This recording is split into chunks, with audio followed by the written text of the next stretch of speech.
Allô, allô, allô, allô. Oh mais quel décor extraordinaire. Bonjour et bienvenue sur ma chaîne YouTube PPWare. Je suis super heureux de vous proposer le test du premier casque anti-bruit signé Focal. Alors bien sûr c'est un événement parce que de vous à moi je pensais pas que ça allait arriver. Pourquoi? Parce que quand je parlais à Focal, Ring et autres, ils me disaient oui alors le problème de faire un casque anti-bruit qui soit très bon en qualité audio, c'est qu'en général l'anti-bruit fait que au final, d'après eux, on n'arrive pas à avoir la qualité audio voulue par Focal. C'est-à-dire qu'ils disent, voilà, nous sommes une marque de haute fidélité, donc de hi-fi, et l'anti-bruit, quand on l'introduit dans un casque, ça modifie un petit peu les donnes. Donc ils ont bossé pendant 3 ans et demi sur la conception de ce casque. Voilà, et c'est ce dont on va parler dans cette vidéo, qui j'espère sera, comme toujours, extrêmement longue, et surtout super chapitrée. Vous inquiétez pas, vous avez les chapitres. Alors au menu, le descriptif. Je vais vous raconter un petit peu la life de ce casque, mais y compris la life, pourquoi ça s'appelle Batis. Vous allez voir, c'est extraordinaire. Dans le descriptif, on va en même temps parler des possibilités techniques, ce qu'il peut, ce qu'il ne peut pas faire et autres. Bref, je vais tout vous dire de façon la plus simple et la plus claire possible. Après, essai sur le terrain. Donc, essai sur le terrain, d'abord la qualité audio. Comment est-ce que le produit sonne? Est-ce que le produit est en effet dans la lignée des casques Focal comme le Celestii ou bien le Elegia? On va tout savoir. Et bien sûr, après, le test de la réduction de bruit numérique avec en même temps des essais avec des micros placés dans le casque. Vous saurez en effet ce que ça vaut ou pas. Après tout ça, justement, on ira voir les mesures de l'ingénieur du son. Les mesures sont claires, commentées. Vous allez voir, je vais tout vous dire. C'est pas compliqué les mesures. Bien sûr, dans ce test et dans les mesures, il y aura un comparatif avec où il est. Voilà, il y aura un comparatif avec une bestiole en face qui coûte très cher aussi à la base. Le casque Apple AirPods Max est un de ses concurrents directs. N'ayons pas peur des mots parce que bon, on va quand même pas se mentir dans cette vidéo. Le tarif de la bestiole que j'ai dans la main, c'est 799 €. Et celui-ci a été lancé à 630 €. Donc ce sont des casques très haut de gamme. Est-ce qu'il y en a un qui fait mieux que l'autre sur certaines parties et l'autre qui fait moins bien que certaines parties et tout? On verra ça tout à l'heure justement dans le comparatif. Bien sûr, après, pour résumer un petit peu ce test, il y aura les plus et les moins dans lesquels je rajoute des choses par rapport à mon discours pour vous obliger à les regarder quand même un petit peu. Le mec est vicieux, il est vicieux ce mec. Et croyez-moi sur parole, il y a une liste de plus et une liste de moins qui est très longue. Il y a des trucs qui sont très bien et d'autres qui sont moins bien. Et justement, on va y aller franco. Après, il y aura une conclusion en même temps pour passer un petit moment ensemble. C'est parti pour le test du casque Focal Batis. Alors, j'ai pris le temps pour le faire parce que moi, je ne peux pas recevoir un produit et faire une vidéo 2 jours après. Moi, il me faut le temps, il faut que j'écoute et tout. Moi, je suis vieux. Donc, il faut que j'ai le temps, que les oreilles soient... Bref, dans tous les cas, c'est parti. Voici le lancement officiel du test du casque Focal Batis. Let's go. Donc, ce casque, d'abord, le nom, Batis. Alors, Batis, c'est pour bathyscaphe. Alors, ils ont quand même trouvé un moyen de me décrire bathyscaphe. Bathyscaphe, c'est un sous-marin. Voilà, ça va très loin dans les profondeurs. Alors, ils disent que l'idée de bathyscaphe, c'est l'évasion et le calme dans les abysses. Bon, c'est bien, vous avez le casque bathyscaphe. Attention, il est un petit peu lourd le pépère, 350 grammes. Il faut savoir que, où il est là, le AirPods Max fait à peu près le même poids, c'est 384 grammes, donc ce sont des produits qui sont lourds. Mais curieusement, je vous le dis tout de suite, le casque Apple, on sent un peu moins le poids en raison du mesh qui est ici. Vous savez, ce matériau fait que c'est amorti, même si ici, il n'est plus amorti du tout. Mais à la base, on sent un petit peu moins le poids, mais c'est du métal, c'est pour ça qu'il est un peu lourd. C'est un poids qui est assez important par rapport à des produits qui sont en moyenne à 280 grammes. Il faut savoir que l'arceau est en cuir. Alors, on connaît bien justement un casque Focal. Quand vous regardez le casque, vous dites, voilà, c'est du Focal. Ça peut ressembler au Celestii, au Elegia. L'idée de base, c'est d'avoir le sceau. Le sceau français de Focal, le code design a donc été parfaitement respecté. L'idée pour les ingés, je leur ai demandé, mais comment vous avez fait ça? Parce qu'à la base, on ne peut pas greffer sur un casque hi-fi classique sans toucher à tout ce qui est dedans. On ne peut pas greffer comme ça la réduction de bruit numérique, il faut quand même l'aménager. Et bien du coup, ils sont repartis à zéro, la page blanche, pour créer le Batis. Alors repartir à zéro, pourquoi? Parce qu'il faut intégrer à l'intérieur de ce type de casque, il faut mettre toute l'électronique, il faut mettre les micros. Vous allez voir que les micros, il y en a plein, donc il faut revoir entièrement la forme, si je peux dire, des haut-parleurs, la forme du casque, donc c'est entièrement revisité. De A à Z, c'est un produit qui est nouveau, qui est entièrement nouveau. C'est pas, oh tiens, on a pris le casque, machin truc, on lui a mis des micros, et non, ça fonctionne pas comme ça dans l'industrie. Il faut refaire les choses et plancher sur une architecture acoustique différente. C'est ce qui est fait avec le Batis. Parfaitement. Il a fallu également créer une mécanique différente puisque le casque ne se plie pas. Bon, il est souple, regardez un petit peu la qualité de l'arceau. Il est souple, il se plie pas. Par contre, les oreillettes peuvent se bouger comme ça. Donc c'est intéressant. On peut également enlever les coussinets, hein, donc c'est amovible, donc si par hasard, le pire des hasards, les coussinets se mettraient un peu à vieillir, hop, on enlève, on change. Et justement, les coussinets, on va parler tout à l'heure, puisque c'est une des clés de la réduction de bruit, puisqu'ils ont également une isolation passive naturelle. Quand on met le casque, bling, ben voilà, directement, on a une isolation passive qu'on n'a plus qu'à appuyer avec une isolation numérique en plus.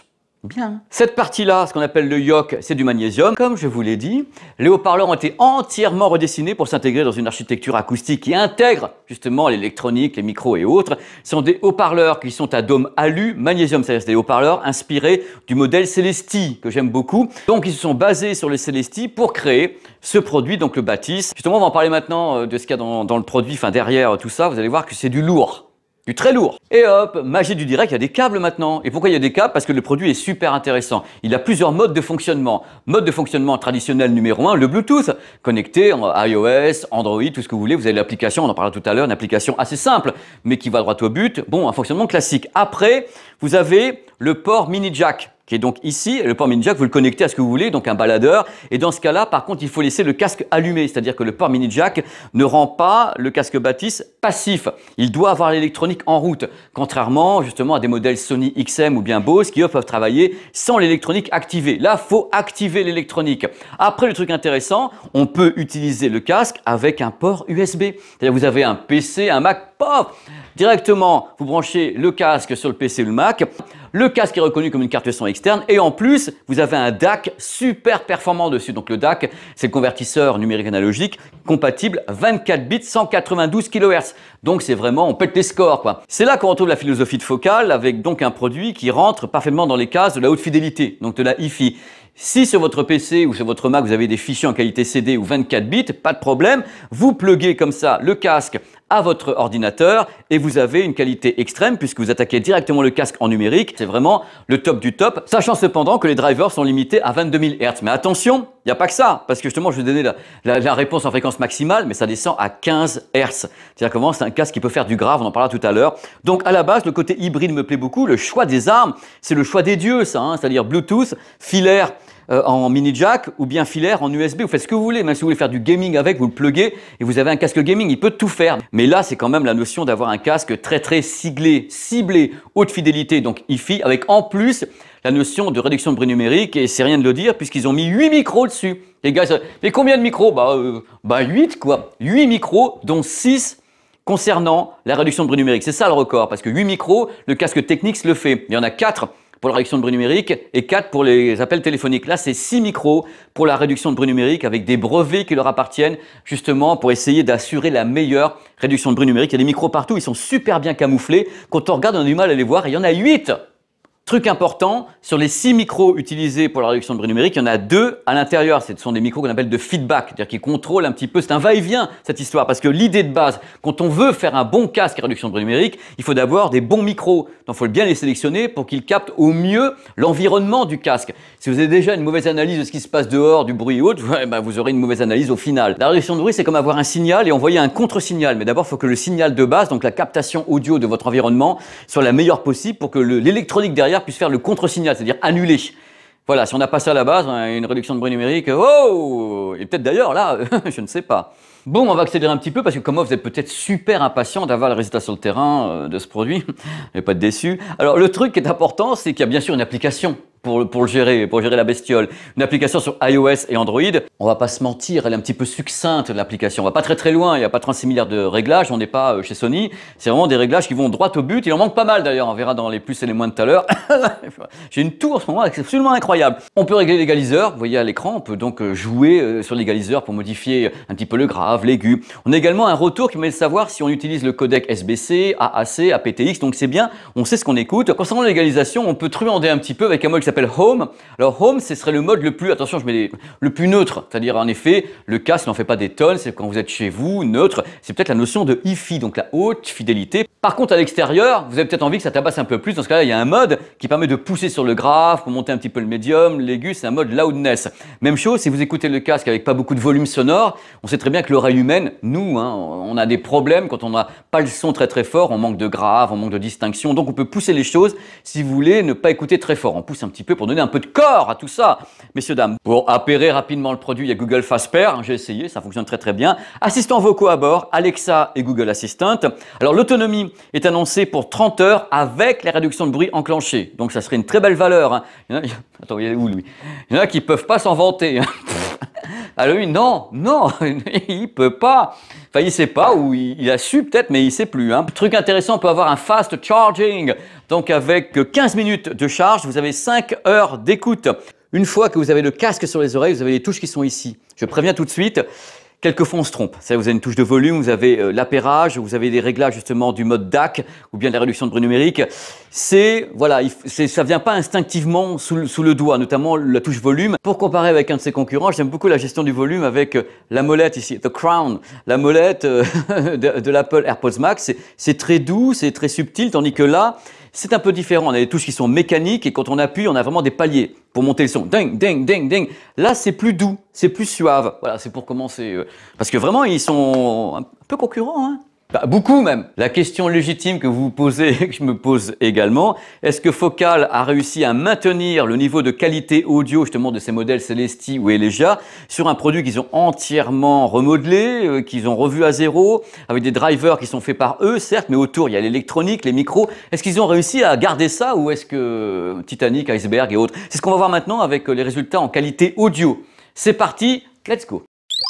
Et voilà. C'est mon moment favori, ce moment d'intimité comme ça, vous et moi, comme ça, derrière le matos et tout, pour parler de la qualité audio de ce casque. Parce que là, vous avez eu l'intro, je vous explique comment ça fonctionne et tout, c'est 15 minutes en plus de prise de tête pour moi pour le montage, c'est ce qu'il y a de pire.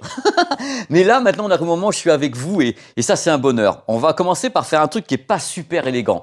On va parler de la qualité audio d'une façon pas très sympathique parce que là, vous avez deux casques que j'aime bien, hein, celui-là, je sais pas encore. Vous avez le AirPods Max, et vous avez le Batis. Voilà, alors lequel des deux serait à mon sens meilleur en qualité audio, hein?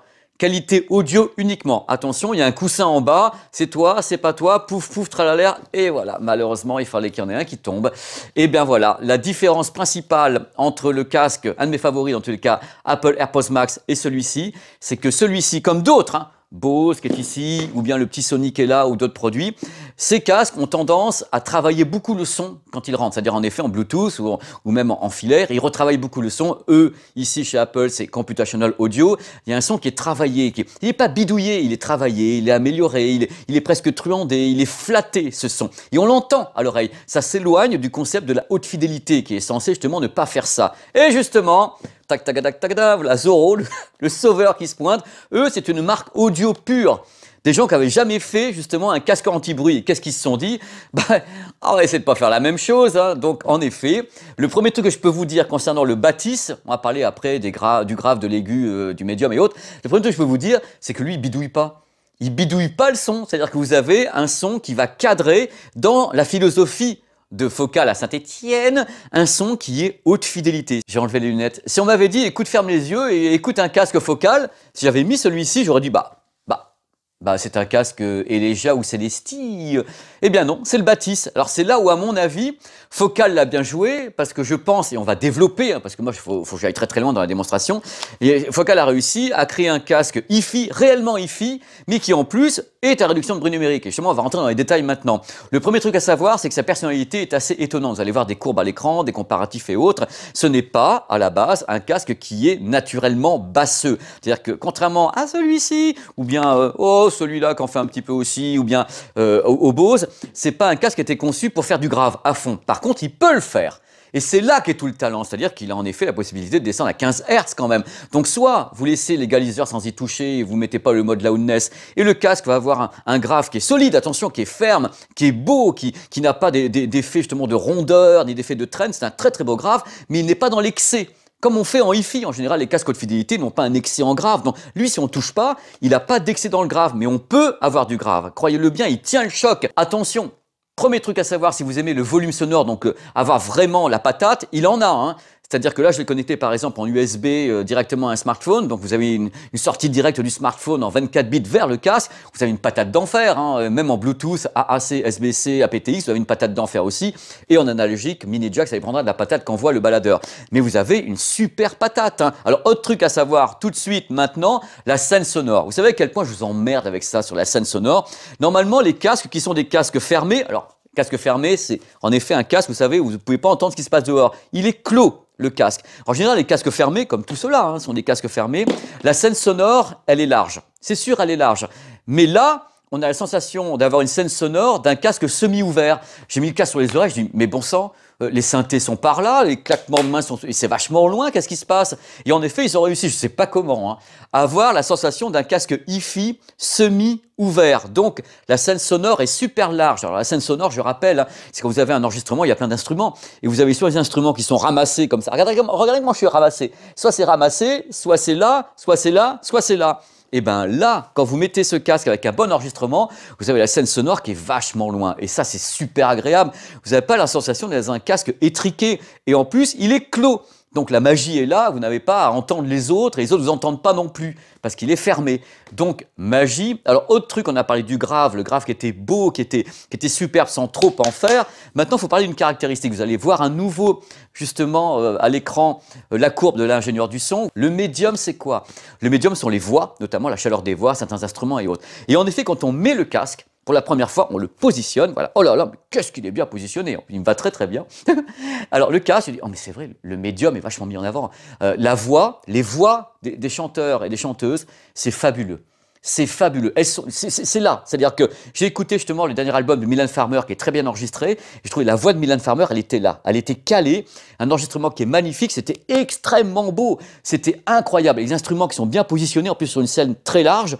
C'est de la folie, c'est vraiment d'une chaleur extrême et sans bidouillage, c'est-à-dire que la voix, elle est presque neutre, comme si c'est quelqu'un était là en train de chanter devant le micro devant vous. C'est extrêmement beau. Focal a réussi son pari, c'est vraiment le son d'un casque haute fidélité de chez eux aux environs de 1000 €. C'est ce son-là que j'ai entendu, je le connais bien, je les connais tous, les modèles, je les écoute. Et là, j'ai retrouvé le son Focal, j'ai pas encore activé la réduction de bruit numérique, hein. J'ai retrouvé pile poil le son avec cette chaleur des instruments, cette chaleur de la voix, un grave qui n'en fait pas trop. Et attention, l'aigu, il y a une surprise aussi.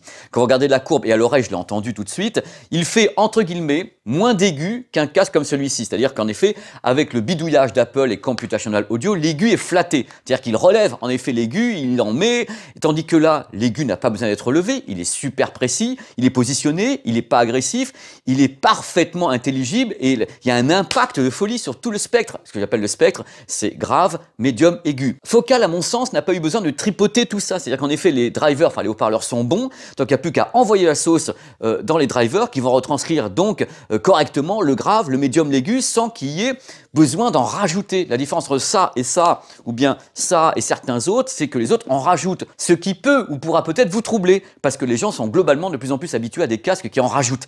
Ils en rajoutent au niveau du grave, notamment au niveau de l'aigu, le médium étant quelquefois un petit peu délaissé, parce qu'en effet, l'aigu, ça se flatte tout de suite, oh là là, regardez, il y a de l'aigu, et le grave, oh là là, ça tabasse et tout, tandis que eux n'ont pas eu à faire ça. Ça s'entend tout de suite, ils n'ont pas eu à le faire. Ils ont laissé l'aigu bien positionné, il n'est pas au-dessus du reste des instruments, il est bien placé, il n'y a pas de sibilance, donc les S ne frottent pas de tous les côtés, donc il y a un impact de folie derrière. Ce casque m'a donné beaucoup de plaisir et beaucoup d'émotion, surtout que ce soit en Bluetooth, aptX et AAC, il fonctionne divinement bien. Donc si vous avez un iPhone, ça fonctionnera bien aussi. Si vous avez l'aptX avec Android, ça fonctionnera bien aussi. Également avec mon baladeur en mini jack, c'était génial. Et bien sûr, must du must, si vous le connectez directement en USB à une source qualité CD ou 24 bits, vous allez décoller parce que là, c'est la voix directe, hein, la voix des dieux, sans passer par le Bluetooth ni une entrée mini jack. C'est un casque vraiment très très bon, mais je le garde toujours dans la catégorie des casques aux environs de 1000 €. Il y a encore mieux, hein, croyez bien, dans le monde de l'audio, un casque à 1000 € au Japon, c'est un moyenne gamme, hein, tout juste moyenne gamme. Et moi, j'ai des casques qui coûtent plus cher encore, qui vont plus loin. Mais là, ce produit, mais c'est étonnant, cette présence, cette chaleur, l'impact de la plupart des notes que j'ai entendues et cet équilibre qui met pas trop de grave et qui jongle comme ça au moment où ça pourrait devenir complètement basseux et partir de tous les côtés, ben lui, il reste droit, c'est un métronome. Côté qualité audio pur, ça cadre parfaitement avec ce que j'attendais de Focal. Hein. Il n'y a pas de problème, vous ne serez pas déçus. Si vous aimez ce que fait Focal, si vous aimez les casques, en effet, Elegia, Celesti, vous retrouverez ça dans celui-ci. Par contre, je continue à dire que les autres modèles, c'est pas qu'ils sont mauvais, ça n'a rien à voir, ils sont différents. Eux, ils vont plus dans la vogue des produits qui rajoutent du grave, qui poussent sur l'aigu, qui sont un peu plus en train de bidouiller le son. Là, c'est de la hi-fi. Là, c'est un excellent casque, mais il n'est pas haute fidélité. Voilà, c'est là la différence. Là, on essaie quelque chose d'autre. Avant de passer aux résultats sur le terrain, côté qualité audio, je sais pas ce que j'ai en ce moment, il faut quand même finir en vous disant un truc de folie. Il est parfaitement hybride en plus, donc c'est un son Focal, hybride dans le sens, vous pouvez le raccorder en mini jack à votre chaîne hi-fi, vous pouvez en plus partir en vadrouille avec lui en Bluetooth aptX, adaptive, vous pouvez en plus le connecter en USB directement à un smartphone, à un PC ou ce que vous voulez en USB et avoir le convertisseur dedans, le DAC, donc 24 bits 192 kHz. C'est une bombe le truc sur le papier, je veux dire, il va super loin. Alors justement, en parlant de super loin, qu'est-ce que vaut la réduction de bruit numérique? Je me marre, je suis content d'être avec vous, vous pouvez pas savoir. Donc là maintenant, on va continuer avec les résultats en réduction de bruit numérique. Voici les deux bestioles ici, donc celui-ci qui à mon avis a la meilleure réduction de bruit numérique du marché, et celui-ci on ne sait pas. Donc vous avez vu Highlander. Il ne peut en rester qu'un. Est-ce que ça sera... Malheureusement, voici donc Highlander est ici, messieurs, dames, look at the product. Voici, à mon avis, celui qui reste la meilleure réduction de bruit du marché. Mais attention, je vous arrête, attention l'ami, je vous arrête, ça ne veut pas dire que la réduction de bruit est à la rue, hein. On écoutera tout à l'heure sur le terrain, la réduction de bruit est très bonne. Alors d'abord, le truc important qu'il faut savoir, dont celui-ci ne peut pas se targuer, alors je vais vous montrer le truc, vous allez voir, c'est le bon côté. Voilà, vous avez une réduction de bruit sur ce produit, le Batis, hein.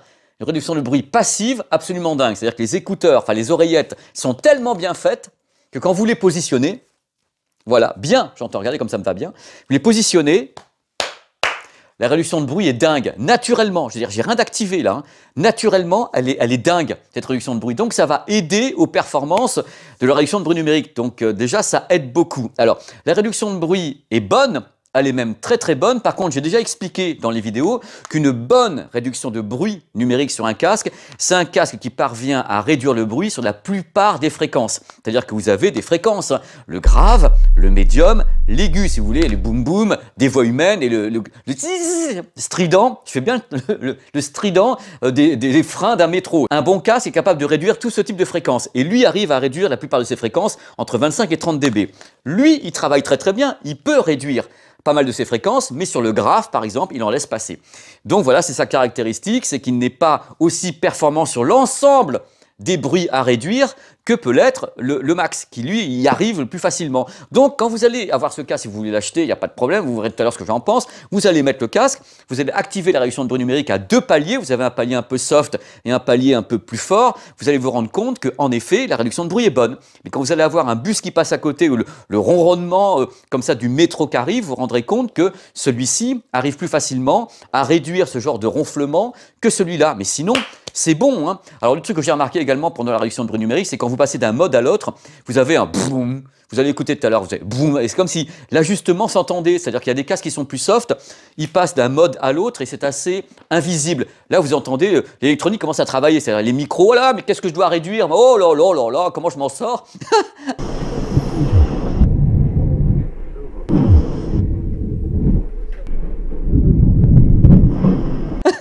Et donc vous apercevez qu'il travaille, vous avez un bruit qui cache peut-être le fait qu'il est en train de travailler, ça fait vous entendez, et donc il se met à bosser, donc vous avez un choc sonore entre le changement de mode. Ça m'ennuie un peu parce qu'il y a des marques qui le font moins ou pas. Donc voilà, et il n'y a pas beaucoup de différence entre le premier palier de la réduction de bruit numérique et le second. Le palier est assez faible, mais globalement, je ne peux pas laisser dire que la réduction de bruit est mauvaise.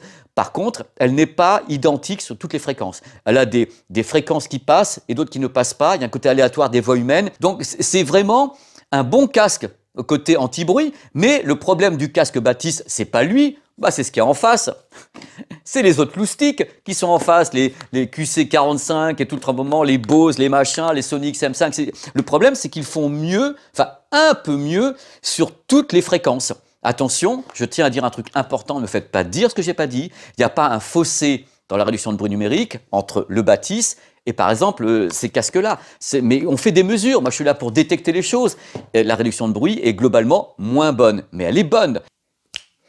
Maintenant, on va aller sur le terrain pendant quelques secondes parce qu'on a mis des micros à l'intérieur du casque Apple et à l'intérieur du casque Batis. Les deux, ils ont été équipés de jolis micros. Vous allez écouter vous-même les différences au niveau de la réduction de bruit. Voilà, vous verrez, en même temps, vous écouterez les blou, blouk que fait celui-ci quand il change de mode.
Donc je vais plus loin, je peux vous dire carrément que quelquefois vous n'aurez pas besoin d'activer la réduction de bruit numérique, vous avez un bouton ici, vous pouvez tout éteindre, parce que les coussinets sont tellement bien faits qu'ils bloquent déjà des sons. Donc à vous de voir après ce que vous rajoutez ou pas, vous avez ces options. Justement, les coussinets sont tellement bons à la base que quand on active la réduction de bruit numérique, on n'a pas l'impression que ça plonge autant que ça.